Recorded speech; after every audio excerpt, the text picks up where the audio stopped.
Hello and welcome to Space Now, the space news podcast from the National Space Centre that goes beyond the headlines. I'm David Southworth. And I'm Josh Barker. Now today's episode is going to be slightly different from usual. We are looking back at what's happened this year, 2025, and we're making some predictions for 2026. And I think, well, certainly talking for myself, they range from sensible to maybe a little bit out there. You've got to put one in there that's a little bit out there. Got one or two speculative ones. We'll see how we go. And also our Space Wow is slightly different this week. This week we are highlighting our new t-shirts, merchandise available from the National Space Centre. For those of you watching on YouTube, you will see that we are sporting them today. Now these are available on the National Space Centre website. You can go to our online shop. And also, Josh, I think you have they're through our T-Mill store, so spacecentre.tmill.com. That's T-E-M-I-L-L. It's a place to get them. And as you mentioned, they're all designed in-house, so it's our amazing design team upstairs that make these amazing designs and have done them all themselves, so they're super proud of them. And they also help the charity, and the revenue we use from that goes out to help our community groups that have been building a community garden. We get to go out into schools, and it all helps contribute to that. So not only do they look super cool, if you do say so myself, I think the team did a really good job, but they also are really helpful for us as well. So maybe something you might be interested in getting. Perfect. So if you are looking for Christmas presents for people that are interested in space, why not have a look on the online shop?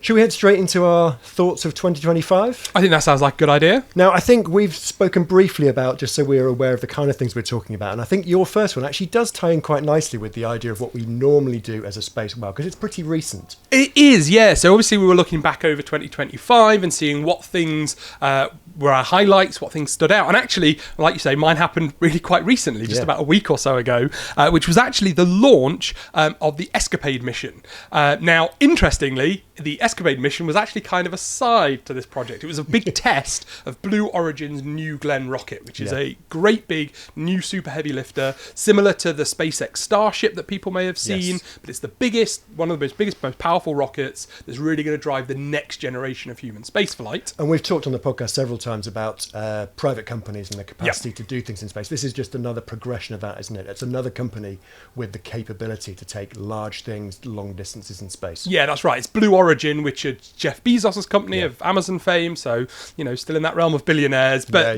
these are what's doing. And so this was a mission that was designed to test the rocket, but you never really want to send rockets into space empty, especially if you can help it. And so what this was the combination of was this Escapade mission, which is a NASA mission that's designed to go and look out at the solar wind around Mars, but NASA designed it as a mission to go as sort of a backup. So rather than designing a big primary mission that would launch on its own rocket like they usually do, they said, well, let's try building small missions, and if there's space on rockets, we can slip this spacecraft on and go off and do this mission. Smart thinking to sort of maximise the capacity of rockets that are going anyway. Exactly, and because rockets are really expensive, and so actually that's a large chunk of what you pay for to go up. So they originally designed this to go on a SpaceX rocket a few years ago, didn't quite get around, that rocket changed, and so they had to do something else. It wasn't going to drop it off in the right place, so they were sort of shopping around, and Blue Origin got in touch and said, hey, we're pretty confident with our rocket launching, we'd love to have this spacecraft on the top to simulate part of that launch.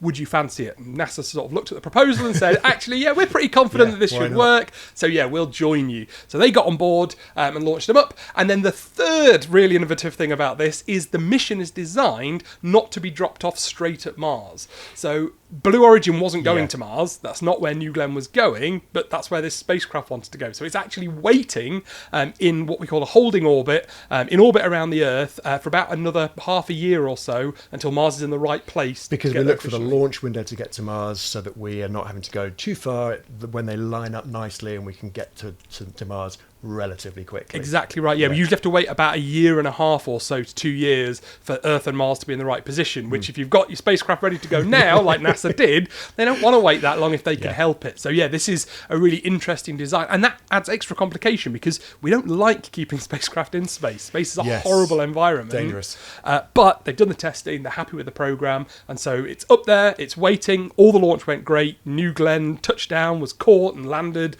in what seems to be pretty commonplace nowadays, but It it's feels still like it now, doesn't it? mind-blowing. It's only been going on for just over a year. Just a few years, but we're like, oh, what do you Less mean? than a year. I think the first one, the SpaceX first It's- successful yeah, one, I something think like it was October last year. Yeah, and it's ridiculous that it's like we're catching rockets, Yeah. or we're recycling rockets. It's still, it seems commonplace, but it's still bizarre. But the mission went super successfully.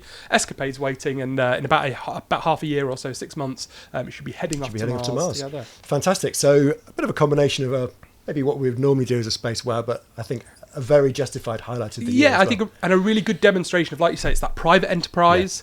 It's NASA doing things a little bit differently, trying to find ways to be efficient. Certainly NASA seems to be doing things that way. Yeah, how do they slot into this new space profile? And also innovative new ways of doing things to help us explore. So I thought, it was a really recent, but for me, it was something that I think really highlighted where space is and where it's going to be going forward. Absolutely agree.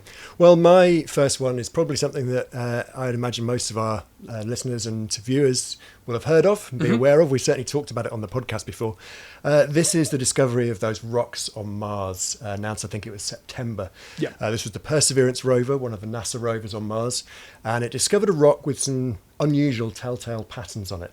It's a couple of minerals that they think are the minerals are there, no one's quite sure, and their patterns are called leopard spot patterns and poppy seeds.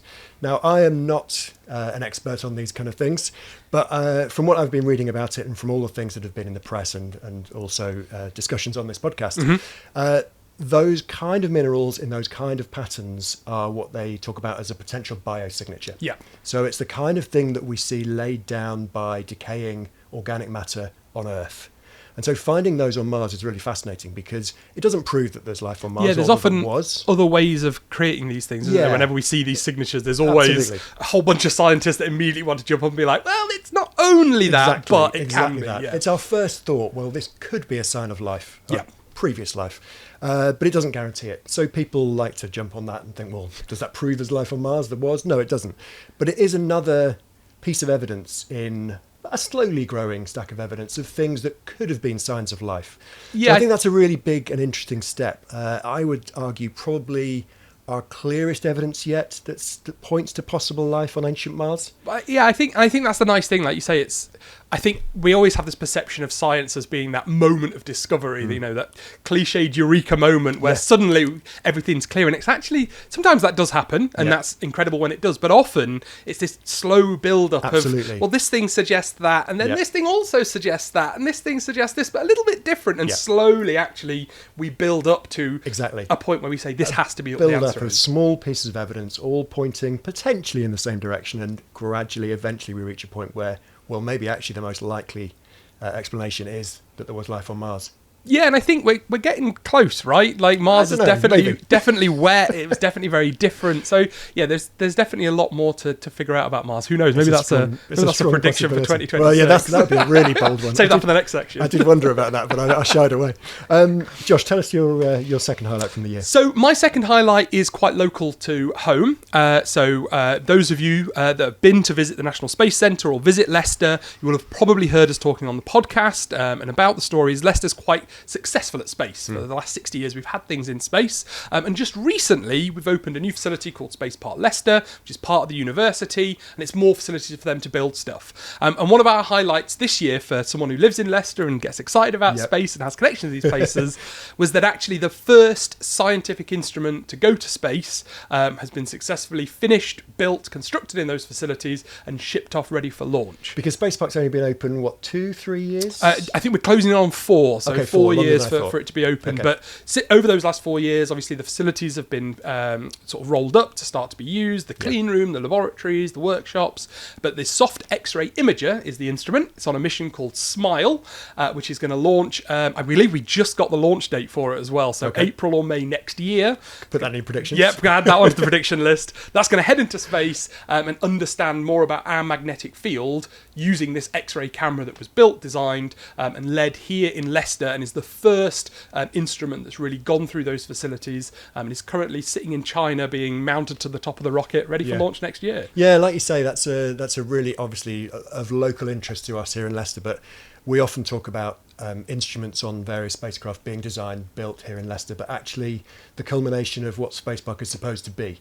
We're sort of seeing that now for the first time. That's really exciting. And I think local communities, it's really exciting for us because it's our local community. You know, if you're a listener that lives in Leicester or has visited Leicester, you know, it's literally happening in your back garden. But this is also true for the rest of the UK. You know, there are science campuses scattered around. There's a very famous one in Harwell near Oxford. There's also ones down on the south coast, up in Scotland. You know, we've got all these little clusters of amazing places where these things are happening. And often they get forgotten. We see the big flagships of a big NASA mission or a big ESA mission, and we hear those, but often I don't think we realise that much of the work is done locally, maybe in your city, maybe in your town, you know, maybe by people that you know that are doing it. These things are happening. They're happening here in the UK, all over the place, and I think that's, for me, what really makes that highlight. This happens to be my back garden, but it could be anybody's. My next one is... What you got for us? Well, it's a much more global one, I'd say. Okay, good. Again, it is someone's back garden. It's if you live in Chile, it's your back garden. It's one that I know Dara and I talked about briefly on the podcast earlier in the year. We did it as a Space Wow. It wasn't our main episode. The bsky Rubin Observatory in Chile. This is the largest camera I think ever built, certainly on Earth. It's an incredible telescope. It's produced some beautiful images. The first images were released in June, which is when we talked about it, I think. And it's going to be looking out at the sky pretty much every night and is likely to discover loads more objects because the definition level is higher than most telescopes have been before. It's consistently, rigorously being able to look over the same parts of the sky. So we are likely to find a load more objects in the sky than we've previously been able to do. You and I had an episode where we talked about moons of Saturn. Yes. I suspect this will produce a load more, or discover rather, a load more moons of Saturn. Yeah, and I think having more eyes on the sky is always useful. And I think something like bsky Rubin being that same type of light that we see, as someone who's been forever obsessed with space and science, and we see great telescopes like the James Webb Space Telescope, but it always looks in a different type of light. You know, it doesn't see the universe we do. So I think something like the bsky Rubin telescope is special because it does give us that not quite human glimpse, because there's a lot of processing and long duration, but it gives us that real connection, which I think is really useful. And that absolutely ties in with the images we've seen, because it's not just, well, this telescope, this instrument has discovered some things and take our word for it, this is what they're like. We can see images in visible light, so they do look fantastic. Yeah, and I mean, it's, you know, the reason why things like Hubble are so popular is because it shows us the universe as we sort of expect to see it, and helps us feel connected. So I'm very excited for that telescope. It's, I mean, 6 months in and we've already seen some amazing work, you know, what's going to happen over the next few years, I'm sure, is going to be mind-blowing. Now, Josh, give us your third highlight of the year. Third highlight of the year. So this third highlight of the year is sort of a bit of a double whammy, because it sort of started at the very start of the year, but also kind of has a focus towards the end of the year when we sort of got to celebrate it as well with a very special episode of the podcast. And my highlight this year, or third highlight of this year, is the increasing of accessibility in space. So at the start of this year, we saw something pretty remarkable. The European Space Agency certified para-astronaut John McFall to go into space. And what makes that special is he is the first person with a physical disability to be signed off and certified for spaceflight, which I think is awesome. I was very jealous because you talked there about a special episode. You interviewed him a couple of months ago, I think it was. I watched that interview. He seems like an absolutely lovely guy. I'd love to have met him, but... Absolutely wonderful, super friendly, super fun, so warm and welcoming. We got to walk around the galleries and meet students and young people, and he had so much time that I was getting into a little bit of trouble trying to get into his next engagement, but he just was so happy to share his experience and what he'd done. And I think, you know, he was a fantastic ambassador for space, a really, really nice person. I'm really pleased that, you know, as part of this program, which was looking specifically at what adaptations might need to be made, are there any? If there are, what do they need to be? That he went through. So he was recruited for that purpose. And I think we should say, I don't think we've said just now, or you certainly did in your episode, he has a prosthetic leg. He lost a leg in a motorcycle accident, so that's his physical disability. Yeah. And that's the stuff they've been working through with the European Space Agency. Yeah, so I think, but below the knee, I think he lost, which didn't stop him. He went on to become a Paralympian bronze medalist, silver medalist, I think, at the Beijing Olympics, and then went on to be an astronaut. Amazing guy. High-flying surgeon. Qualified surgeon, absolutely ridiculous. You know, makes me feel quite bad about the lack of some of my my achievements in some cases. But Josh, you're doing great. but like I say, he was great, and I think showcasing that actually we can do these things. It turns out they needed to make very few minor adjustments, I believe, to the astronaut training program and what they do. But it just shows that actually more people can get the opportunity to go up there. That means we can recruit from a wider pool of people to bring in these amazing people that are winning Olympic medals and doing amazing surgery, and really give them a chance to go up there. Well, you're talking about giving the chance for more people to go to space. And my final one is something that I did not expect to be having as a highlight of the year at all, but it does tie in with people having the chance to go to space.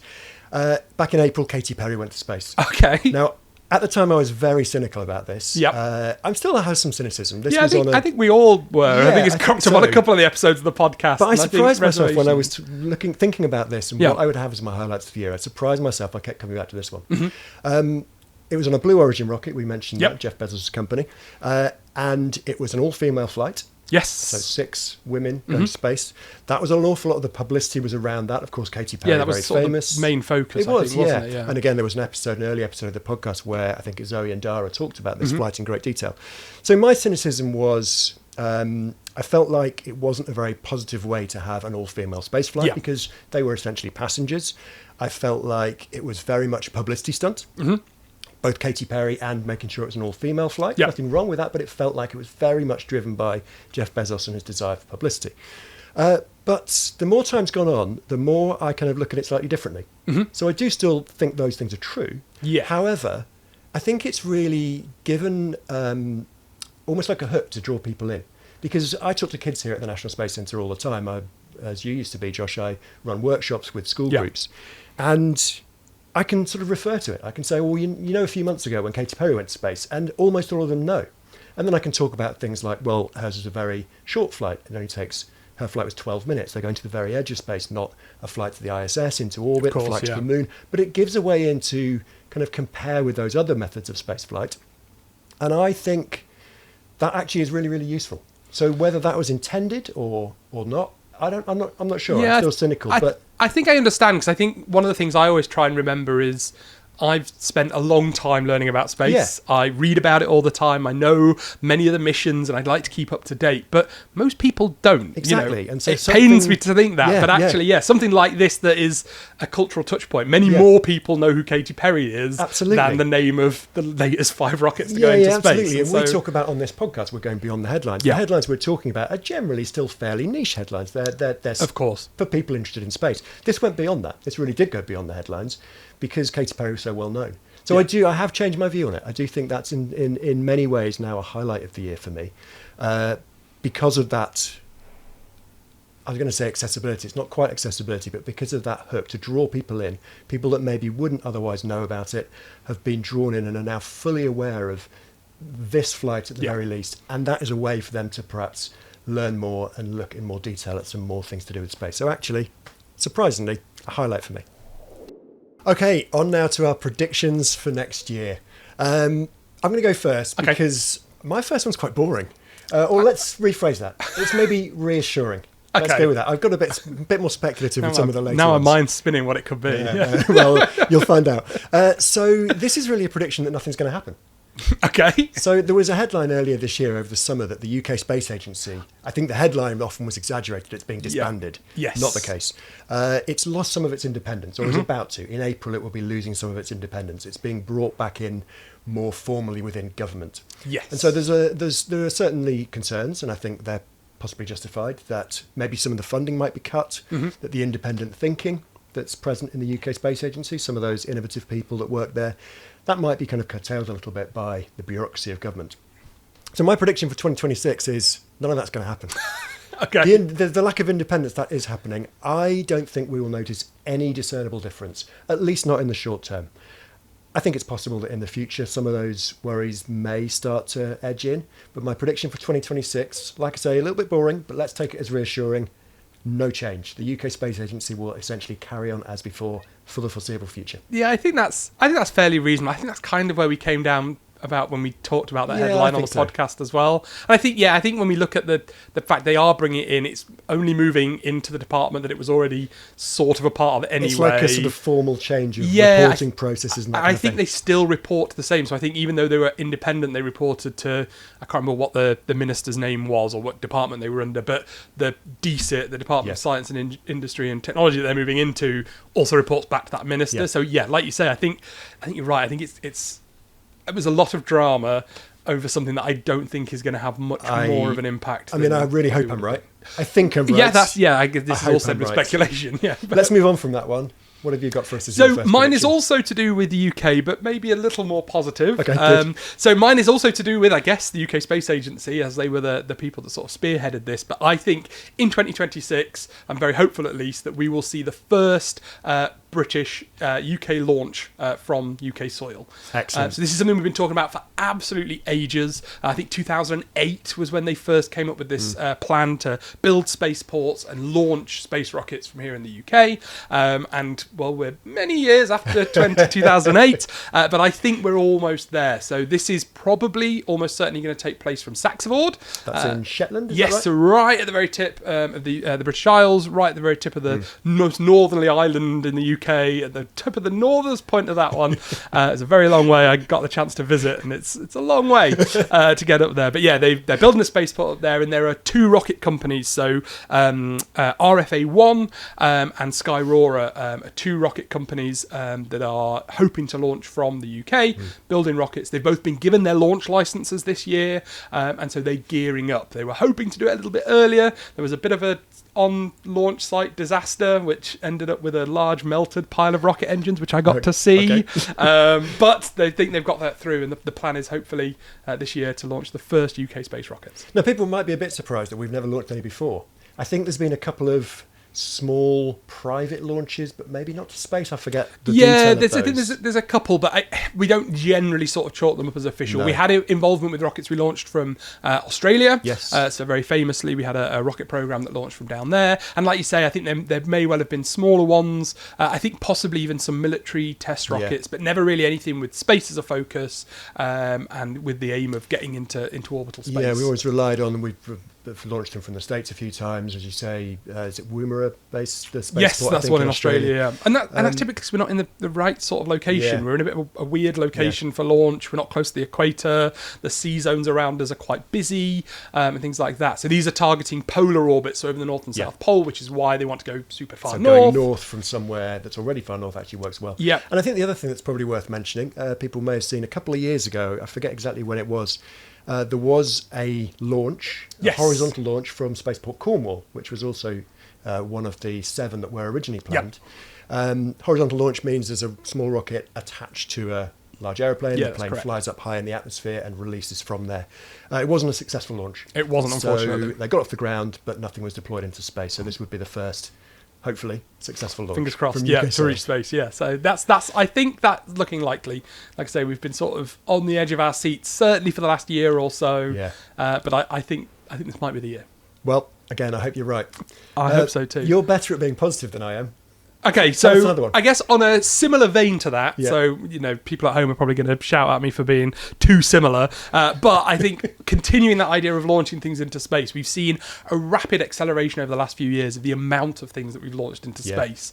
And my prediction for 2026 is that we're going to reach 5,000 satellites launched per year. So 5,000 launched in 2026? In 2026, so which sounds... Do you know the number we've had so far in 2025? So I think we're at about 3,400, I think I want to say. I can't remember exactly the number I looked up. I think it was about 3,500. So quite a big step up.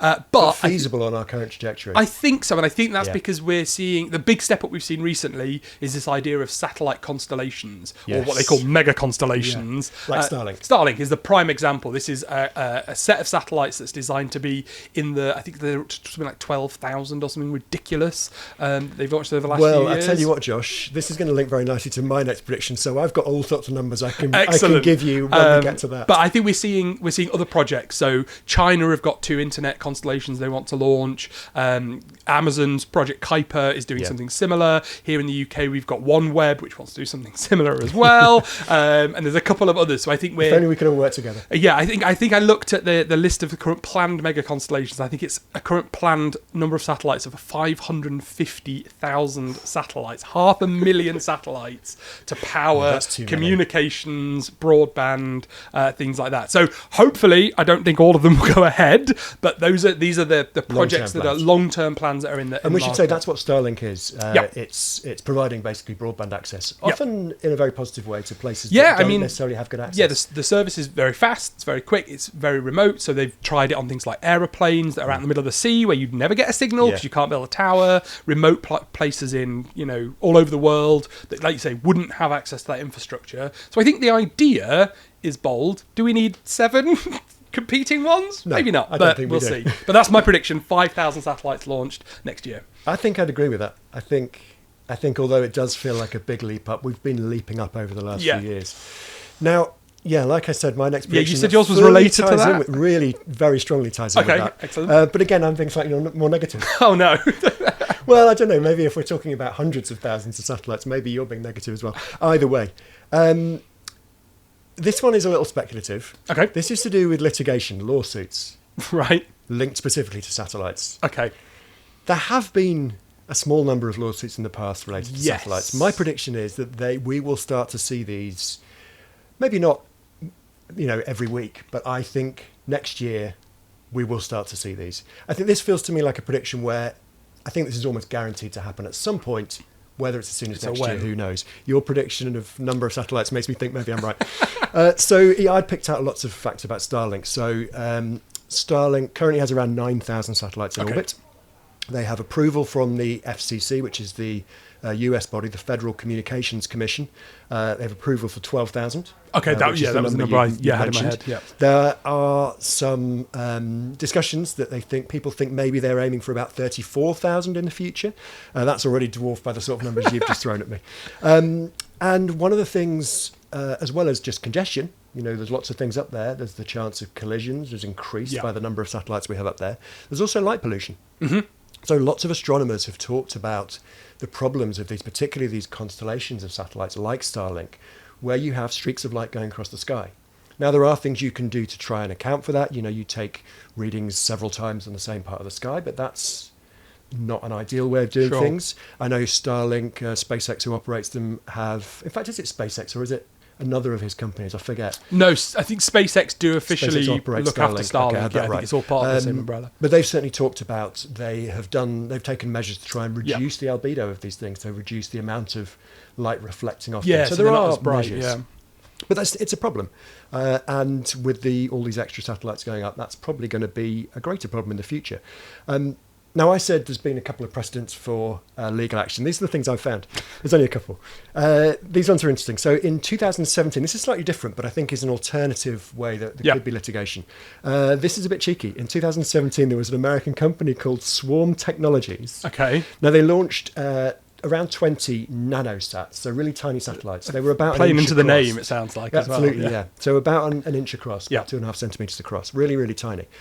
Still dangerous because if you've got something like that in space, much harder to be monitored. And I think that's part of the issue of regulating these things. They've got an amazing name because the company's called Swarm Technologies. These satellites are called Space Bees. Excellent. I love that. So, you got me on board, lads. But they launched about 20 of these. We're not sure exactly how many in 2017, and they didn't have FCC approval. Okay. You should have. Yes. And apparently no one's quite sure if that was intentional, or that they were just breaking the rules because they didn't care, or if it was an oversight. Apparently this scared me a little bit, but apparently it's quite common for companies launching satellites to really get last minute approval. They've got everything ready to go, heading to the launch site, and they get last minute approval. So I think the general view is they were assuming that was going to happen, and by some oversight it didn't. So that's one case. Another one that's much older, this is from the late 70s, there was a Soviet satellite called Cosmos 954. I'm very familiar with the Cosmos story. They lost control of it, probably due to space debris hitting it. It ended up coming down, colliding colliding with the Earth, coming back down to Earth, partly burning up in the atmosphere and breaking up, and lots of it was scattered over the northwestern part of Canada. Now, there was a big cleanup operation, partly because there was radioactive power source on board. So the Canadians had an awful lot of cleanup to do, and they essentially, I'm not sure through what process, but they essentially sued for compensation from the Soviet Union. They got less than they'd hoped for, but they still got 3 million Canadian dollars. And the Soviets had to pause, I think for about 3 years, they paused this satellite program and subsequently made much safer processes to deal with this kind of nuclear radioactive source on board. But those are two of the kind of things that I think there could be litigation. Collisions is the obvious thing. So the nanosats is maybe slightly unusual, but that's a possibility. The more things that are being attempted to be launched into space, the more situations like that you could have. So that's a possibility. More things up there means more potential collisions. So I think there's a strong possibility that collisions, space debris colliding with things will mean that there are issues to be dealt with, possibly in a court of law. There was another case a few years ago, 2021, the Russians tested a missile and shot down their own satellite. To test created a lot of debris. It did, and that caused some problems. The Chinese authorities have complained about Starlink. They've made an official complaints to the UN about Starlink because there are so many Starlink satellites up there. Those Starlink satellites themselves are doing evasive maneuvers to avoid things like space debris. They had to do that with that Russian satellite that was shot down, intentionally shot down.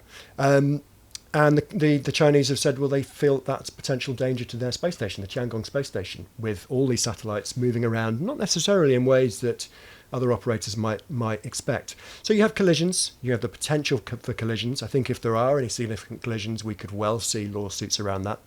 And then my other one is to do with that light pollution of Starlink. I think that could be a challenge. And I also wonder if there could be a challenge to the FCC's legitimacy. Remember, this is the US body that authorises launches of satellites.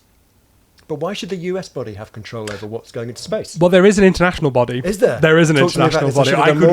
We could talk for this ages. A few months ago, I met a really interesting lady called Joanne Wheeler, who is the leading expert on space law. And I can tell you that she is as desperate as you are to have some litigation, because any time that there have been lawsuits brought against space, most of the time they are settled without the law being tested. Yes, absolutely. So it's all out of court. There was a very famous collision between two satellites, and all the space lawyers got really excited, not for the, because they were going to make loads of money or anything like that, but more because these laws haven't been tested. No one actually knows what you have to do to prove who's responsible, who's in charge, how do you evaluate damages, and all of this sort of stuff. And it's never been tested in court, because every time they sort of get close to it, they just settle out of court. Yeah. And so she's on board, and I'm sure, maybe we should bring her on and you can speak to her, because she would talk for ages about all these details. Like you say, getting regulation. I can tell you horror stories of countries refusing to accept responsibility for certain satellites. There's all sorts of legal nonsense. So I think you're right. I think we're going to see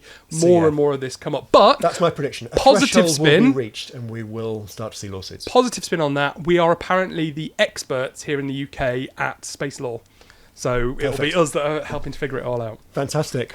What have you got for me next? Have you got anything positive? I mean, I feel like I've been negative and you've been positive so far. Are we keeping that going? Well, I'm going to give you a chance to be positive, because my last one, my first two were positive. My last one is a little bit of a negative. And this is actually about a private space company.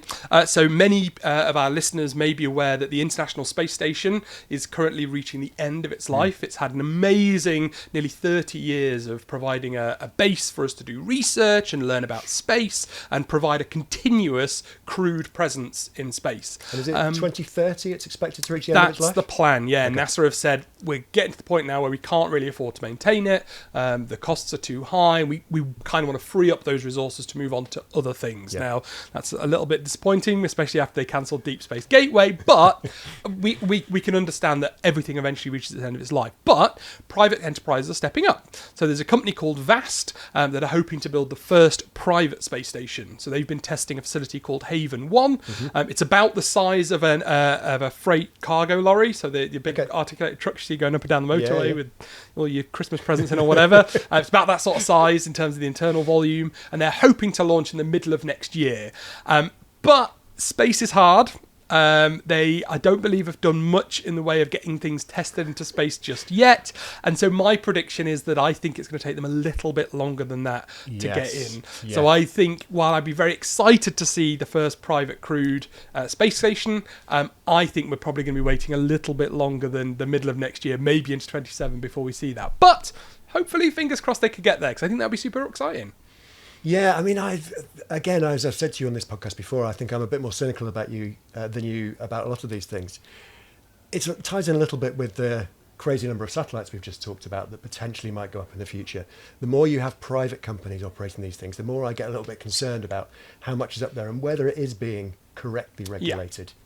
I mean, I think in vast defence, everything I've seen about them, they seem to be doing it properly. They've got plans. They're working with SpaceX on providing crew transport and things like that. And I know a lot of this was kind of based out originally. NASA were hoping that a private company might step in and take over the International Space Station. So they actually put a whole treatise together and said, look, there's the operating manual. Here's all the information you need. Come and work with our teams. We'll tell you how to run it all. We'll tell you what you need.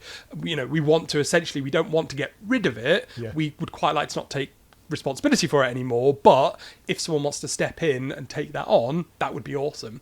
No one's taken them up on that. I think it's a very large facility, it's a big operation, but there are organisations that are starting on that smaller scale. So we saw a company called Bigelow Airspaces that tested an inflatable capsule that they were looking around their potential designs for a space station, but Haven 1 from VAST seems to be the one that's the closest to launching. I think they're going to find that more space is hard and it's much more complex, especially when it comes to human life. So the way I need to think about it in a more positive way is, yes, this is going to be a private enterprise, but it's building knowledge, building capability for the future, which is going to be public-private organisations working together. I think so, yeah, and I think we've got to accept that this is what's happening. Yeah.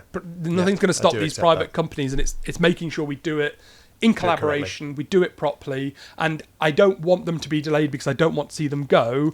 I would rather they were delayed so that when they go, they do it the right. 4 crew on board have an amazing time, can do loads of cool stuff, and are safe and secure and get back and can share, and we can progress from there. I think whenever we do these sorts of things, I think you're right to be cautious. Sometimes some companies can have a bit of a reputation for wanting to do things cheaply or cutting corners, and space is one of those areas where I don't think you can do that, and I want to ensure that we keep being successful. Yeah, that's a good positive way to look at it. Well, my third one is more positive. So excellent, good. Slightly the opposite of that. So you've talked about a project that they're aiming for 2026, but you think is going to be delayed.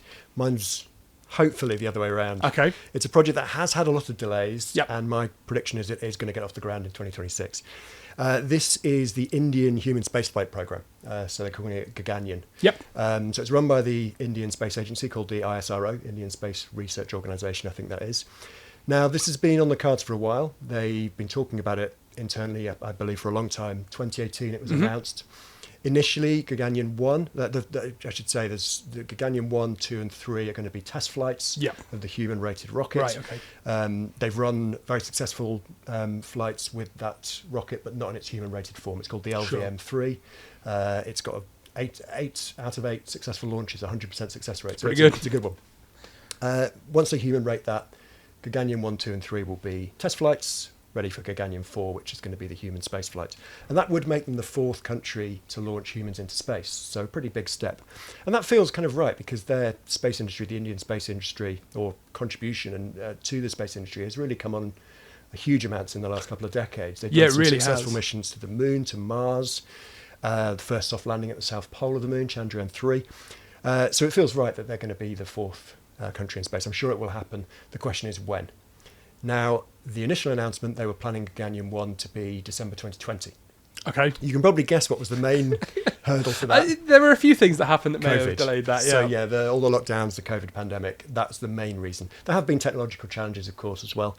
But everything's been in hand. They've recently, a year and a half ago, named 4 astronauts on the program. They've all been training. They were training in Russia for a while. They were training at a purpose-built centre in India.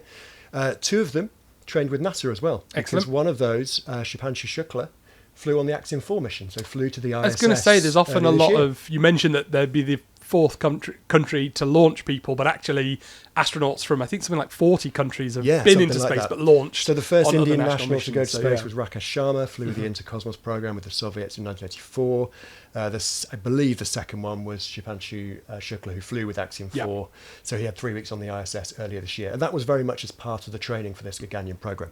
So he and one of his colleagues, who was a backup for that mission, went and trained at NASA. Excellent. So the question is when they're going to fly. It's been delayed lots and lots of times. I mean, I think you're predicting next year. I am predicting by the next sounds year. of I'm things. sticking my neck out and predicting next year.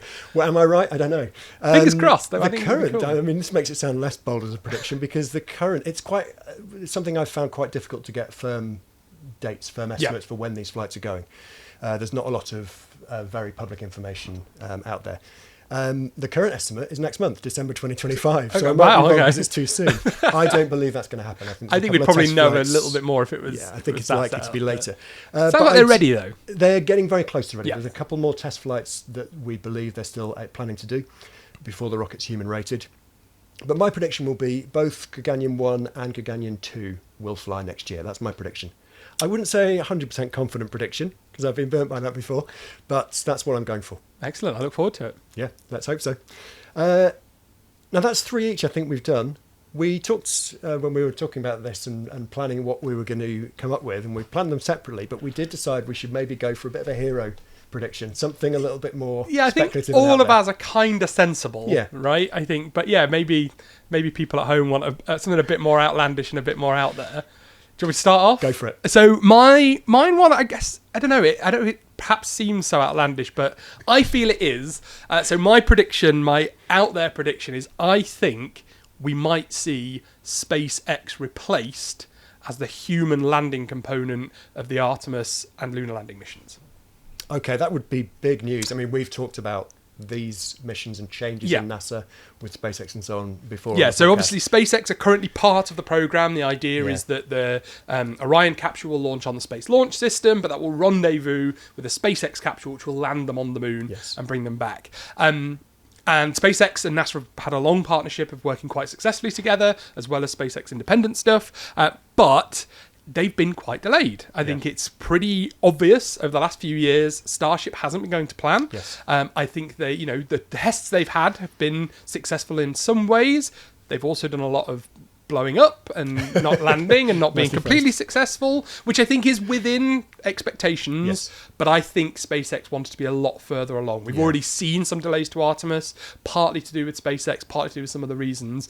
But I think the thing that sort of sparked this in my mind was Blue Origin, who missed out on the human landing contract and were very annoyed at that, have been working on their own lander. And they announced just a couple of days ago that their Mark 1 robotic version is basically ready. They're going to start all the tests, and that's going to lay the line. Now, they've not necessarily predicted humans touching down on the moon until I think 2028, which is after Artemis and after the SpaceX. But we're currently thinking Artemis 3 is most likely to be early 2027 on the current estimates? Yes, at the current time. But I think there is a non-zero, probably quite small chance that unless we see major progress from SpaceX, I think there might be some whispers in ears as we see NASA move forward under the changes. We've seen how tumultuous the US administration has been.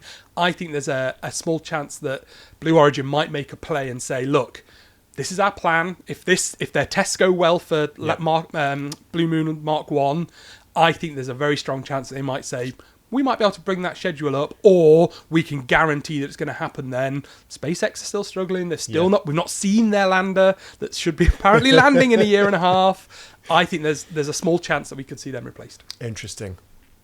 I'm just pondering whether I think that is likely. Do you know what? I mean, like you said... Contracts make it not likely, I think. Contracts make it tricky, but personalities involved. Trump and Musk we've talked about many times. They don't seem to like each other very much at the moment. Out there. Who knows? Yeah, do you know what? I think you might be right. We'll see. And I'm not sure if I feel more comfortable with Jeff Bezos being involved than Elon Musk. I think friendly competition is always good. I think having someone else doing something that's as good as yours, I think pushes people to do the best they can. Yeah. So that's my out there prediction. How about you? Well, I've undecided what number I'm putting in this prediction. I'm expecting you to kind of bid me up, So in the news quite a lot in the last few months has been a comet Yes. from interstellar space, 3i Atlas. We've talked about it on the podcast a few times. There's been all sorts of crazy news stories about how maybe it's an alien spacecraft. It's got blinking window lights and stuff I've I've seen, hasn't it? But it's from outside the solar system. Yes. And it's only the third such object we've ever discovered. Now, the first was in 2017. This is the third one. So we're finding one every 4 years or so. So my prediction is, and this is partly on the back of things like the bsky Observatory I talked about at the start, a greater capacity that we have to spot objects in the sky. My prediction is I'm starting with 2. My prediction is we are going to find at least 2 more interstellar objects. I think you got a couple more than 2, surely. A couple more. On, I was hoping you might push me to 3. I wasn't planning to go beyond 3. Well, maybe 4. I'll go at least 3. All right. At least 3. Okay, I'm not going beyond 3. So my prediction is we will find at least 3 more interstellar objects visiting the solar system during 2026. Now, the question is, are these objects more prevalent than we currently think? If they're not, then my prediction is definitely wrong. So it may be that we are finding all the ones that are there, or at least the majority of the ones that are there. Clearly, in the earlier days of astronomy, we probably wouldn't have spotted them. But in the last 8 years, we've found 3. My prediction is there's more than that. There's way more that we've never spotted, or at least we've spotted but haven't realised what they are. Yeah. So I think our capability to spot these things is improved to the extent that I'm going to say we spot at least 3 new interstellar objects in 2026. I think that's fair. I think you're right. I think it's certainly feasible. I think so, yeah. And I think you're right. I think it comes down to that detection. So I was lucky enough when I very first started at the Space Centre, I was involved in what's called the Near-Earth Object Information Centre. Oh, yeah, remember you talking to me about that which before. tracks these objects that are moving through. And one thing that I very quickly learned about that is that the predictions of these paths are incredibly sensitive to how precisely you can measure them, because their orbits are so stretched out, they're coming from so far away, that actually just a tiny bit of accuracy. I remember the biggest, most dangerous threat we had that alarmed scientists across the world. This was before my time, thankfully. But over the course of 2 weeks, went from terrifying, we're probably going to die, to like, oh no, it's going to fly miles away. Because as that measurement got more and more accurate. So I think you're right. As we've got better at looking at these things, we can more accurately figure out where they're from. And I think there's probably objects we've seen before that we're like, oh, they came from the edge of the solar system, that maybe... Would that count? Do you know what? Would that count for my prediction? If we kind of retroactively fix them. Look back at data we've got from previous observations and decide, well, that was an interstellar object. Do you think that would count? I'm going to count it. Maybe for half. It could be half a point. The other thing about this, so you can... probably correct me if I've got this wrong. I think it's easier to identify that something is interstellar because its path will be... I think it's easier to confirm that it's not orbiting the sun than it is necessarily to say that something definitely is orbiting. I think that's true, yeah. So when I first was thinking about this prediction, I thought about predicting how many more moons of Saturn we'd confirm next year. That was going to be a tricky number to pin down. And the reason I didn't do that is because I think we will find a lot more moons of Saturn, Jupiter, the other giant planets, certainly. But if bsky Observatory, for example, does spot them, they may spot loads next year, but they won't be confirmed for another few years because we observed them for a couple of years at least to confirm their orbit around the planet. So that's why I pulled back from that one. And I think interstellar is possibly more likely. I think that's a fair. So we'll go with that. Prediction. I'm going for 3. All right, 3. Just have that on record. I've not gone for 4. I've gone for 3. Now, as ever, we like to bring you ways you can engage with space. And this time we're going to be talking about an event that's taking place at the National Space Centre. This is on Saturday, the 6th of December, and it's commemorating the 60th anniversary of the fall of the Barwell meteorite. Yeah, so the Barwell meteorite, for those who haven't heard of it, was a meteorite that fell just up the road from Leicester here. It was the biggest meteorite fall in the UK. It happened, as you said, 60 years ago on Christmas Eve. So, almost magical. They probably make a film about it, I think, across there. But it's a fantastic specimen. It's a sample that we've been very lucky to have on loan from the National History Museum and been able to share and showcase. And being so close to home and such a big anniversary, we thought, what a great way to celebrate it. So we've got a panel of experts coming in. So our good friend Graham, who's a meteorite hunter, that's what he does for a living, which is the most amazing job. A lady called Julia Cartwright, who works at the university researching meteors. We've even got Josh Smalley from Mission Bake coming in to bake some meteors. So he's doing some meteor cakes to come and get in. And then loads of tabletop activities and things for people to get involved in. So if you want to find out about meteors, come on down on Saturday the 6th. Saturday the 6th of December. All day to find out about that amazing event. So here at the National Space Centre, I believe there's still some tickets available, so please do come and join us then. Well, that brings us to the end of Space Now. We'll be back next week for our Christmas special, where I will be setting a quiz to test all of our space experts. Very nervous. Put them through their paces. Finding it a struggle to judge the pitch of this, whether it's going to be hard enough to challenge you or too easy, too hard. We'll find out next week, in a couple of weeks, I should say. So please do join us then. Be sure to tune in. And we've made a load of predictions about what we think is going to happen next year, and also talked about our space highlights. But we'd love to hear yours. So comment them below. Send them in. Let us know what's your highlight of space in 2025 been. Let us know what you think of our predictions. Are they crazy? Are they sensible? And what predictions do you have for space in 2026? I'm sure it will be an incredible year with loads of things that we've probably not even thought of, and we can't wait to see what happens. So thank you once again for watching, for listening at home. Please do join us for our next episode in a couple of weeks. We'll see you then.